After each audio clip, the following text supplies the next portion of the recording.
Welcome to the Dateable AF podcast, because women dating women is wild, wonderful, and occasionally a disaster. I'm your host, Dr. Sarah Kyle, a therapist in private practice. And I'm your co-host, Rachel Howell, researcher extraordinaire.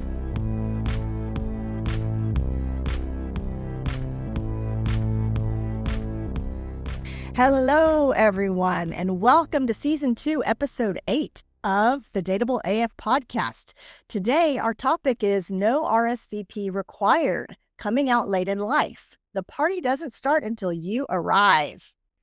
I had a friend that I was talking to the other day, and I told her about this topic, and she said, "What the hell do y'all know about that?" Well, I used to think that I was sort of late to the party because I didn't come out until I was 29. And no, you're not really, though. Well, that's true. I had thought about it. I guess I didn't have any kind of experience of kissing a woman, holding hands with a woman. I didn't have any experience engaging romantically with a woman until I was 29. I had thought about it and kind of gotten some mental awareness about it a bit earlier than that, but not a lot. So, I mean, I think, you've said you knew from the time you were, 14? Whatever age you are in 10th grade. Yeah, like 14, 15, 16. Yeah. So anyway, it turns out there are a lot of folks who are starting the party later. But you know what? That party is still worth showing up to. It doesn't matter when you get there. We're having a good time over here. Well, when I reflect back on, I think that 10th grade was not the first part, because I was really obsessed with those Jane Fonda workout videos. Those ones with the really high cut leotards that were cut all the way up to her hip bones. Yes. She was stepping up on those little steps. And doing those little wing things out there with her legs. Those are still, instructors still do those. They're still relevant, Jane. You're still relevant. Right. And then she lay on her back, and do that thrust up in the air. I have to say, I have never looked at that and felt sexual, but oh my God. Get at me. I don't know that it was sexual, but I sure enjoyed watching them. Something about Jane was very appealing to you. Exactly. And I'm going to say to all our listeners, all you old lesbians out there, y'all know y'all watched them too, with lust in your heart. So do not be casting judgment on me. Oh my God. Well, it turns out that there are lots of women out there who are coming out later in life. And sometimes it's after you've been married to a man, like myself, or after you've had kids, also like myself. Or sometimes people have really literally lived this straight life for decades, and then they realize that they want to date someone of the same sex. So I think it's an important topic for us to dive into today. Yeah, the actually talking about this, people coming out later in life, and that is happening more and more with all the time. I was looking at some data around that, and there's out of the Williams Institute, which is a UCLA-based research organization, 36% of women in their 40s with same-sex partners were married to men. Okay. Then the trend grows. Very high percentage. It is very high. And then the trend grows with age. So over half, like over 50% of the women that have same-sex partners were in their 50s or over. 50% had been married to men. Had been married to men. Interesting. And then it moves up to 75% for women who are 60 plus. Wow. So what do you think explains that trend? Well, I think a number of things. One, certainly the age thing is that happened in a time where it was not as acceptable to be out. So there were probably a number of those women who have had to age into it, go through life changes, do the things. We know a lot of of women that have done this too, just Yeah. because it was what was expected of them. Yep. Yep. Yep. And doing the Kids. married, getting the kids, and Absolutely. then over time, for various reasons, either they finally decide to divorce, maybe not because they're interested in a woman at the moment, but then they realize the door is open for them in ways that it hasn't been in the past, or they've always just repressed that. And so I think that is a lot in play with these women that are older and now are out or with Yeah. same-sex partners. Yep. I think that's true. There's that sort of cultural generational pressure that we felt in decades past. I think also we did not have any kind of visible representation of gay people. Growing up, I remember Billy Crystal on Soap. I don't know. I'm Oh, dating myself now, but wow. so for those of you who don't know, that was, I believe it was on HBO. That was a show that was really, really groundbreaking. And they had this gay male character, and it was scandalous, my friends. This was in the 80s. And that was literally the only representation of a gay character that I can remember growing up. And it was very, very scandalous. And then I think we had Ellen, and that was what, in the 90s, I guess, that Ellen came out on TV. But before that, for you youngsters, there were no visible gay people anywhere. No, no, it's true. And also, when you reflect back on the moment, I mean, even though I laugh a lot about sort of having always been a lesbian, which I'm sure I probably have been, but you don't know what you don't know. So if you don't have any frame of reference for that, then because in 10th grade, the moment that I did have a frame of reference for that, then it made sense to me. Yeah. But the very second before that, I had no idea. Yeah. I think that makes a lot of sense because I think about my own experience of I grew up in a very conservative Christian environment. My family was very Christian. I was surrounded by only people who had that frame of reference. And I remember there were two things. My mom had a first cousin who was lesbian, and she had a female partner for as long as I can remember. Their names were Joe and Mary Ann. And I can remember always being fascinated by them. And I didn't really know how to label it because, of course, no one told us they were lesbian. But I was like, why do Joe and Mary Ann live together? And I was always asking a lot of questions about it. And then as a kid growing up, my doctor, our family doctor, was lesbian, and her partner was her nurse. And I knew that there was a relationship between the two of them. And I watched it with a lot of curiosity, but I didn't really understand what it was because no one had ever talked to me about gay people before. Yeah. And I do think that is oftentimes when you talk to women who have been married that were married in a traditional sense and did the family thing, and especially if you knew you wanted kids, because back then you didn't think you could have them unless you were doing that. There's that. But I do know a number of women who realized in their marriage that they were lesbian, but Yeah. they also were not. They didn't see a way out. Yeah. Because by then you're in it, you have kids.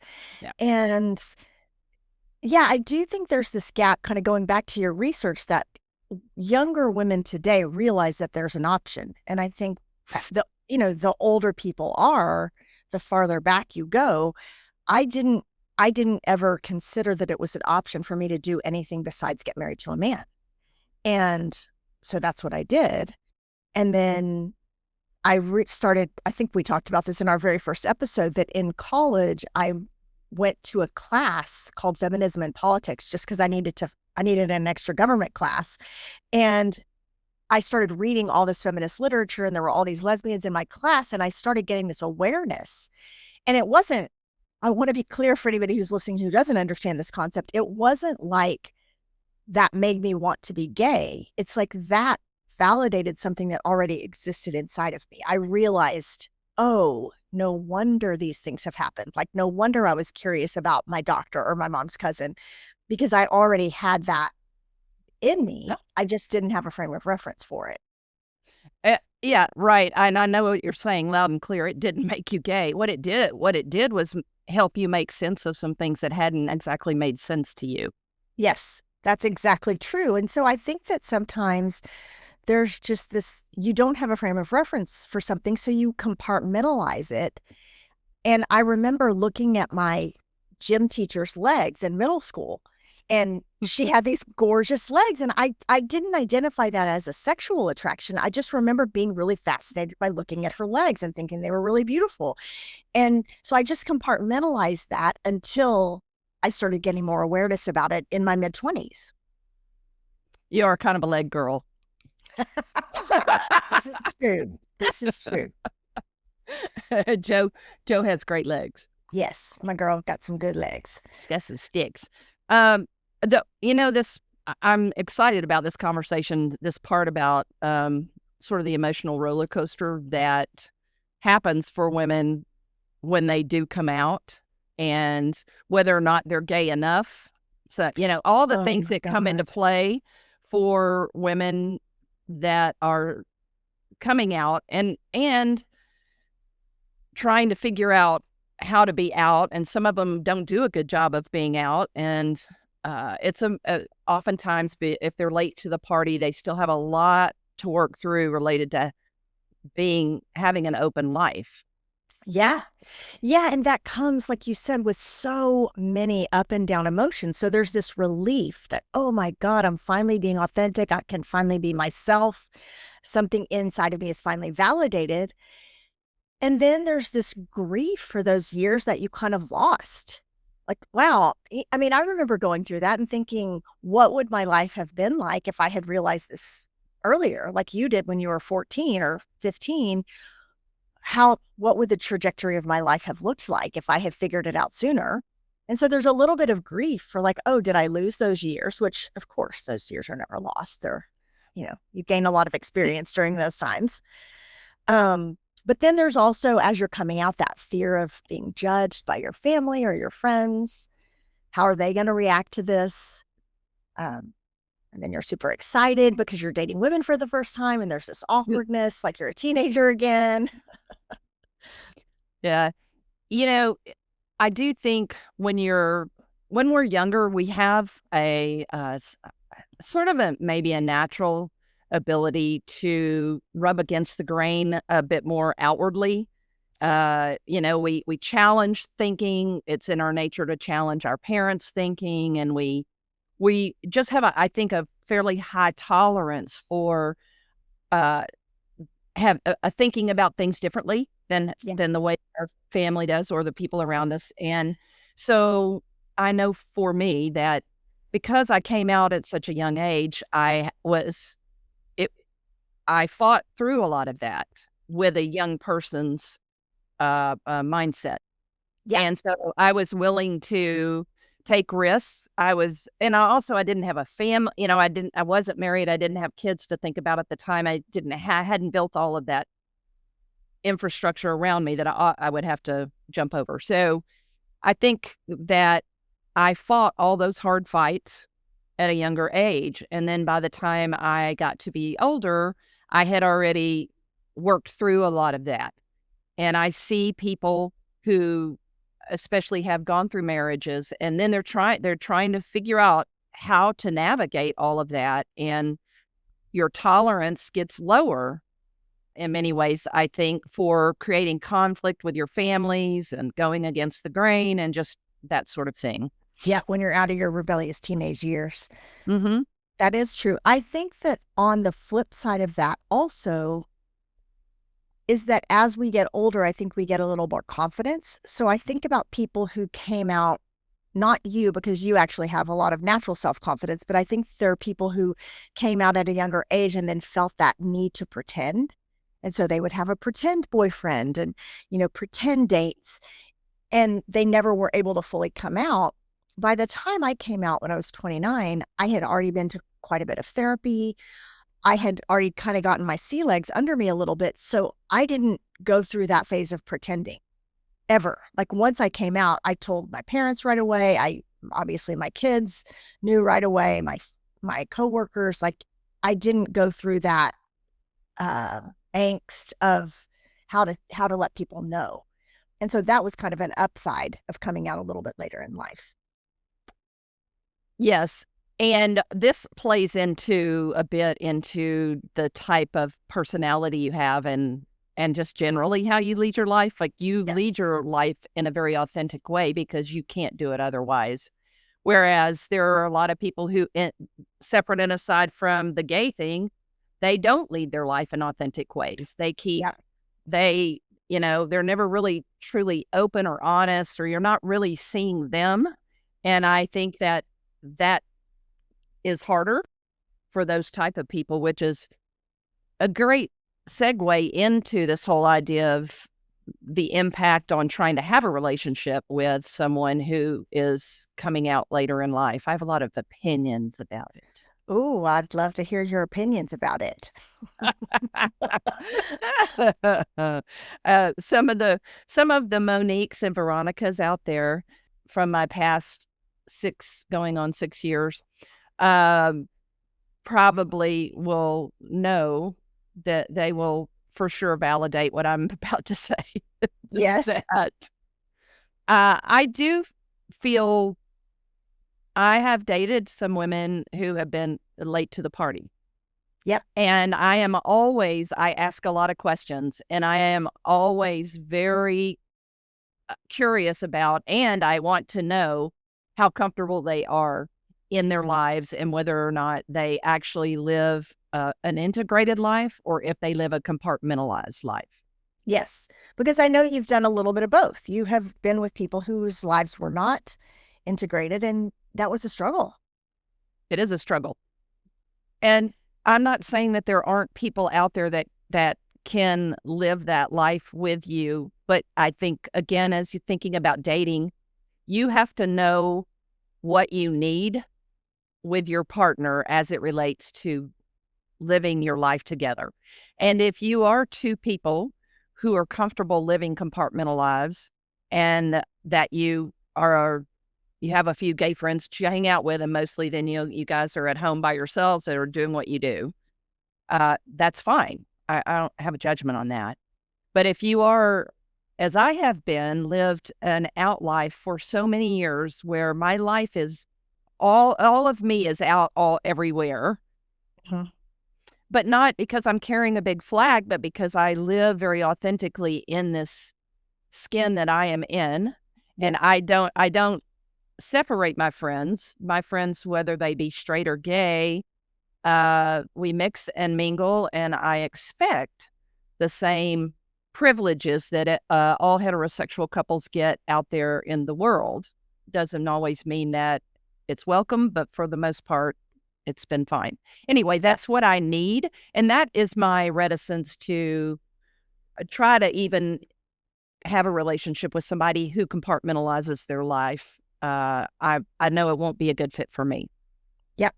And this is something to think about if you are someone who's coming out later in life, to think in advance about how integrated you're willing to be. Are you ready to come flying out of the closet? And the other thing is, you don't have to make a big declaration. This isn't you saying I'm gay and carrying a flag, as you said, but this is, do you feel comfortable telling your mom that the person you're dating is a woman? Do you feel comfortable telling your best friend that the person you're dating is a woman? And if the answers to those things are no, then that's going to require some work on your part. And it's going to also cause perhaps a bump in the road for the person that you're dating. Because a lot of times women, well, I would say people in general are not that tolerant of you. I mean, for you, for example, would not date someone that forced you to feel like you were going back in the closet. Like, I'm going to introduce you to my mom, but just pretend like you're my best friend. It's like, no.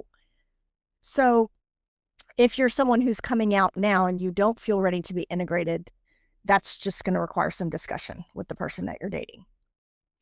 Well, a great example of this is that in my early years, and I had a long-term relationship with a Monique that we didn't spend holidays together because she Yeah. wasn't out Yep. to her family.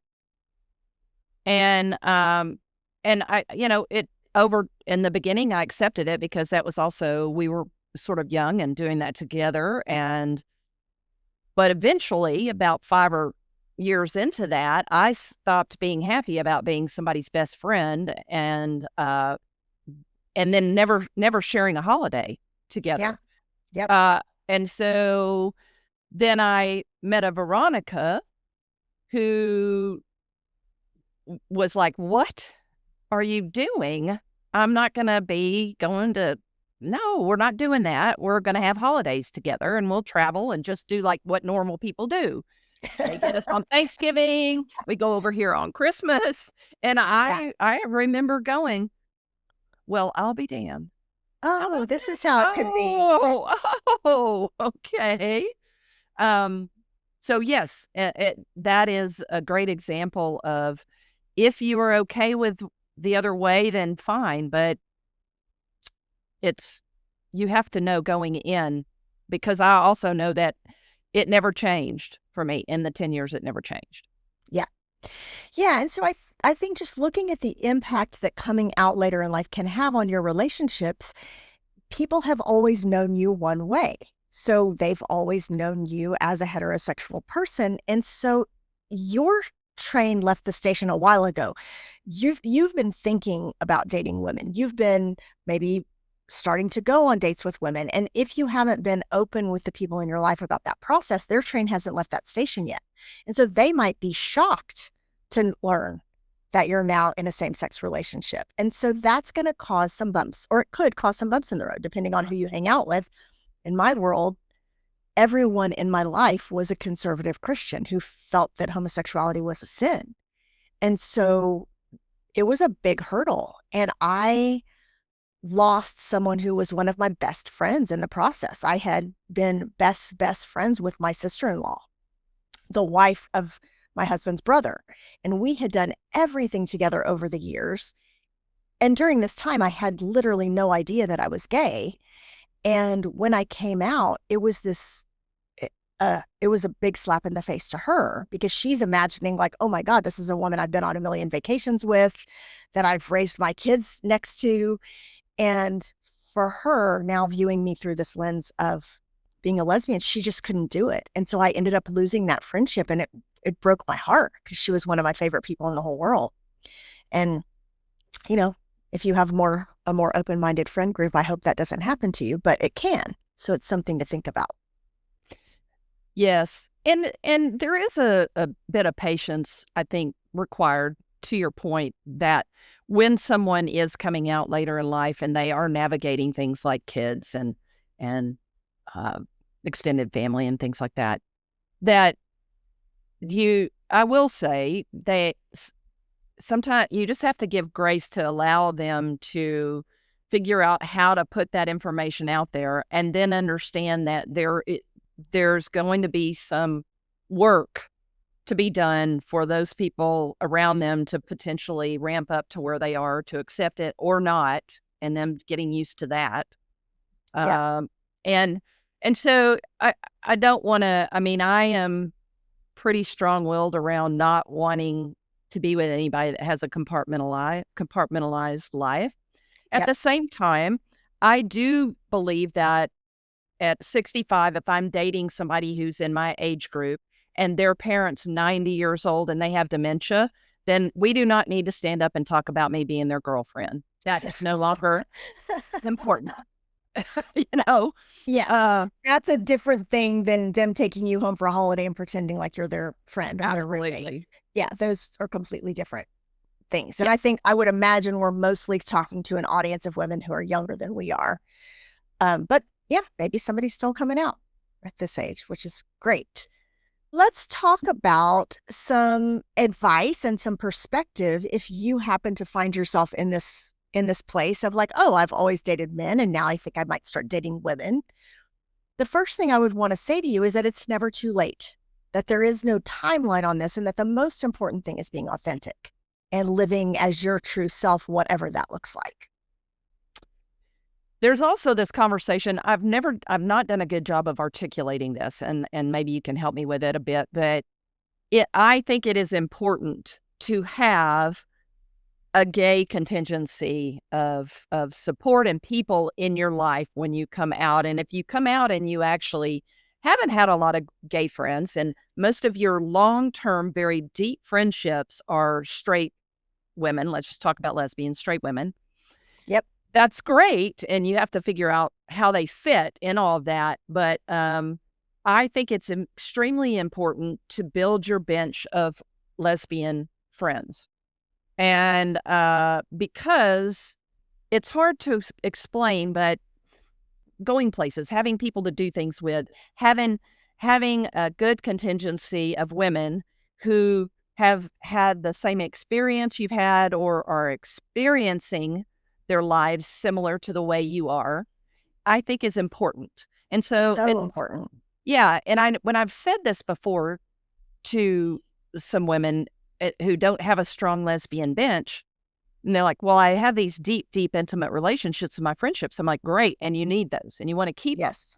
But it is different than having this other thing. Yep. Yeah, that community support matters so much. And just being in queer spaces, whether that's maybe a lesbian bookstore or a women's bar, if you are lucky enough to have one of those in your community, Yeah. that there's a sigh of relief that you breathe when there's like a hypervigilance or something that happens when you're not in a queer space. And there's just a way that your guard goes down when you're surrounded by your people in that way. So yes, don't ever discount the importance of that. And even our podcast, y'all, having this podcast as a place where we can talk about this openly or where you can message us. And I know that it's not the same as having a friend, but I do think it gives you a little slice of having that community. Yep. And people are using, and we would continue to encourage it because we are talking about a lot of things that people find hard to talk about, and we're pushing the topic out there and exploring it. And I feel like a handful of my friends are talking to each other about these topics, and Yeah, I for love sure. that. It's the podcast is opening up because they know they're all listening to it, and then it opens up the dialogue. Yes, I think that's really true. And I will say in my community of therapists, this is a hot topic. And one of the reasons that we selected this topic is because it does keep coming up.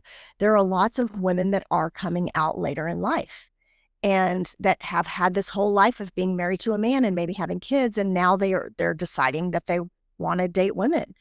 And so anyway, there's a lot of it. There's a lot of it happening out there, y'all. Yep.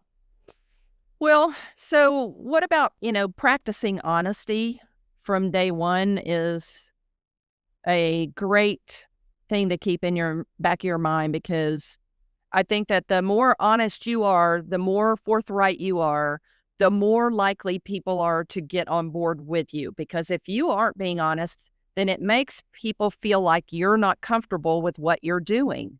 Right. And so that's hard because you may not be comfortable with what you're doing. This is all new territory. And so if you can just set a goal for yourself to be authentic, and you might be saying something like, "Hey, I'm newly out. I haven't dated women before. I'm still figuring this out and finding my footing."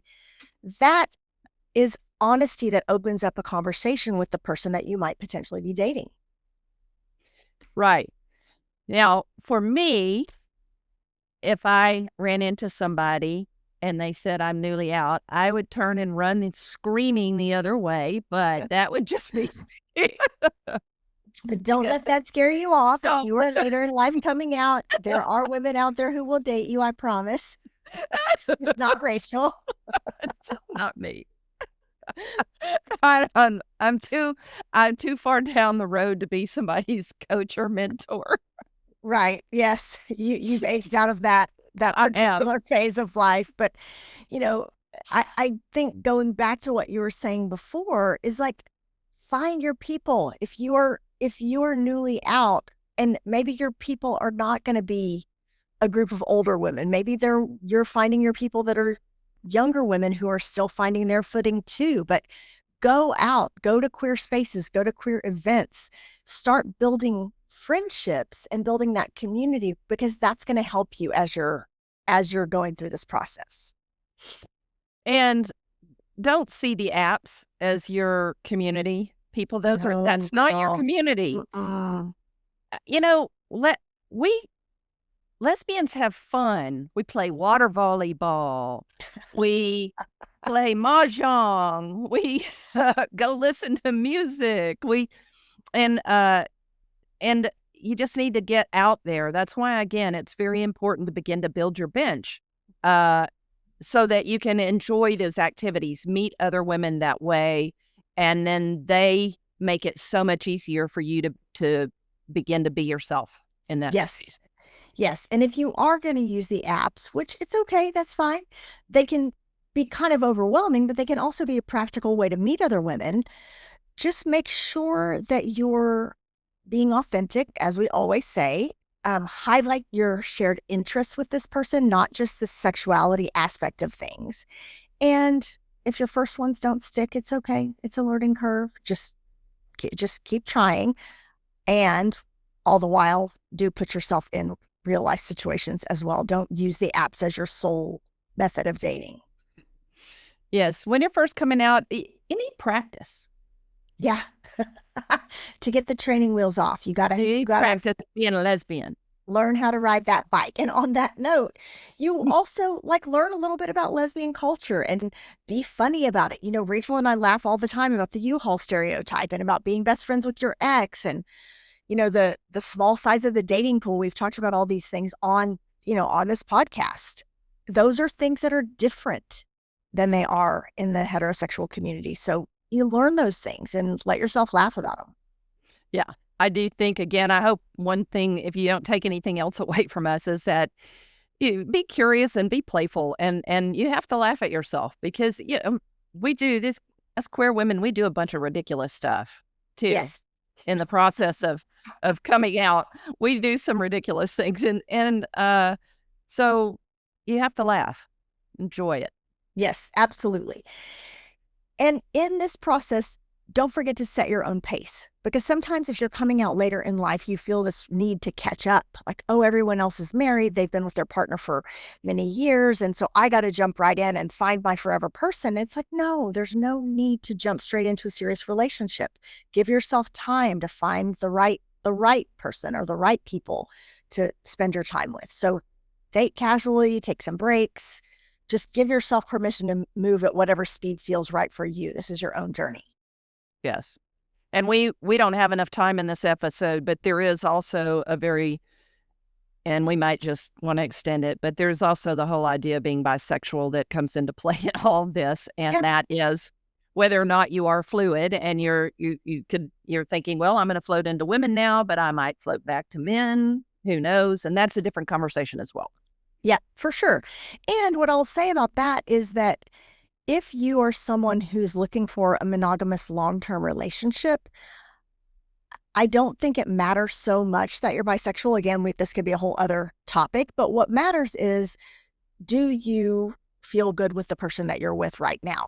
Or so for example, if you're with men, but you're constantly feeling attracted to women, you're going to be miserable. And vice versa. If you're trying to make yourself be with a woman, but you're constantly looking over your shoulder at the hot guy next door, that's problematic. So love the one you're with, like because because if you're with a man and you're going to find yourself creeping next door to your neighbor's that's house right. That's right. So that's no good for whenever her anybody. husband's gone, and the next thing you know, it's going to be all the young girls love Alice scenario. You're going to be over there doing that thing, and the husband's going to come home and kill you. That's right. That's right. Don't let it happen. So, don't focus too much on what your sexual orientation is overall, is what I would say. Is that if in this moment you're attracted to this person, be with that person and be monogamous with that person if that's what you decide to do. If you're constantly floating back and forth, I might just suggest that you would go talk to a therapist about that. But, but if you can't be with the person that you're with, that could be an issue. But if you're attracted to both men and women, like, okay, but love the one you're with right now.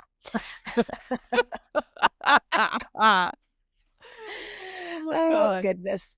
Well, there's nothing inherently good or bad about coming out younger or coming out later in life. And so just remember that, lesbians date women who come out at different stages of life. And so just be mutually understanding of each other, be respectful of each other, and try to learn from each other. Coming out's a process. It's not necessarily one big event. Right. And as we have talked about or described on this show, that sometimes the way you come out is actually related to the type of person that you are in general, not the fact that you're coming out late. So Yes. there are some people who, like Sarah, whose life is very authentic, and so she had to come out and be authentic when she realized it, versus some people who live a compartmentalized life anyway, and when they come out, they're doing it that way. Yep. Yep. And there's not necessarily a right or wrong way. I think it's much more stressful to be inauthentic. So just keep that in mind. Just saying. Okay. Well, let's wrap this up. What are some of the key takeaways that we want our listeners to get from this episode? Well, for sure, don't put so much pressure on yourself. And everyone has their own timeline. Yes, absolutely. Second takeaway that I would love for you to get from this is be honest, be authentic, mostly with yourself, but also figure out how to be authentic with your friends and your family and your potential dating partners. Don't try to be more or less gay than you are. Just let people in on your process, and that authenticity really builds deeper relationships. Yeah.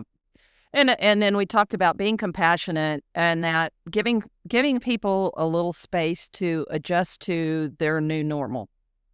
Yes.